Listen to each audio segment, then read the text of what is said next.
Hello everyone, this is Dilip Kumar Agrawal, Assistant Professor in Computer Science and Engineering Department at Bharati Institute of Engineering Technology, Sikar.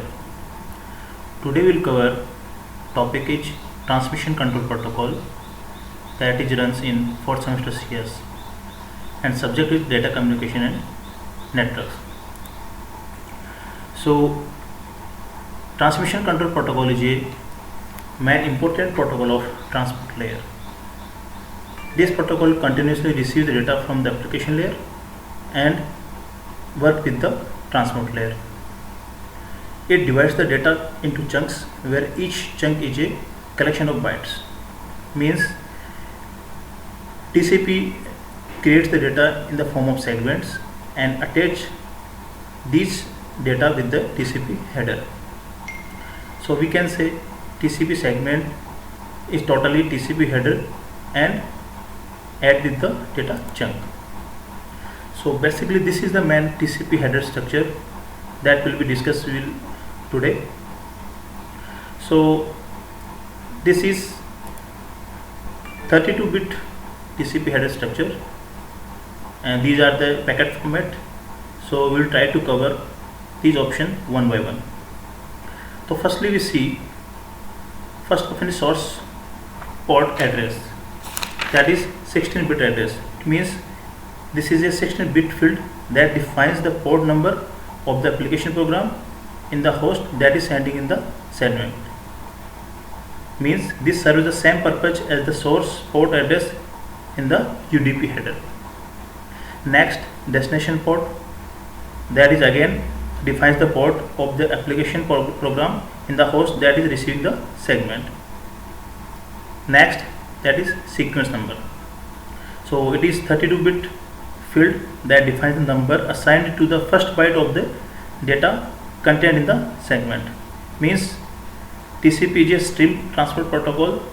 So sequence number is used to assign for the first byte. Next option is header length bits. So header length is cover 4 bits and indicate the value of this field is 4 bits only. Next is reserve bits, that is cover 6 bits that are not used in the header.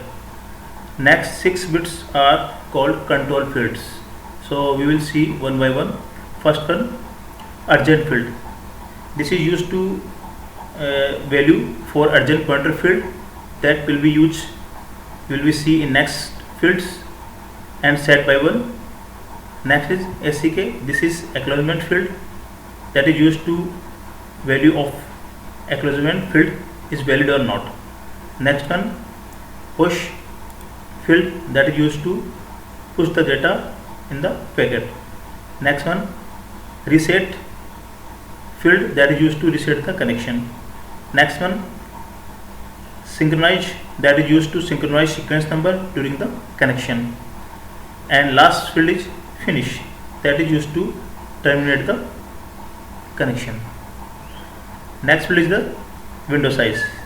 So this field defines the size of the window in the bytes that the other party must maintain. So the length of this field is 16 bits, which means the maximum size of the window is 65,535 bytes. So this value is normally referred to as a receiving window and is determined by the receiver. Next field is checksum, that is checksum is also used to detecting errors if occurred. The TCP checksum field is set to 0 and data field is padded out with an additional 0 byte if its length is an odd number. So we can say checksum algorithm simply adds up all the 16-bit words in one's complement and then takes the one's complement of the sum. Next field is the urgent field, urgent pointer, that is used to this is the basically 16-bit field that is valid only if the urgent flag is set.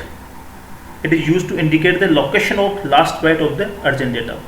Whenever an urgent data packet comes to the picture, TCP informs to the receiver and sends sends a pointer to the end of the urgent data. Next is the option field. So option field is used to basically it is 40 bytes of the optional information, and it is used to contain the various options and various purpose in the TCP header. And last field is the data field, that is used to when the data that have to be sent. So this is basic TCP header structure that is used in the TCP protocol.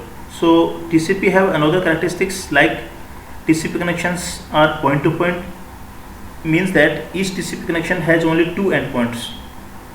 TCP connection also are full duplex.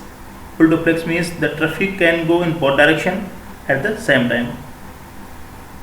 Other characteristics is TCP is a connection oriented protocol, means when a process at the site A wants to send the received data from another process at site B, it means then following phases can occur.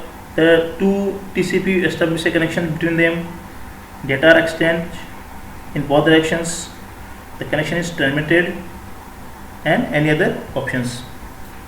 TCP connection is also a byte stream, means not a message stream, means message boundaries are not preserved end to end. So this is the TCP header structure. Thank you. Have a nice day.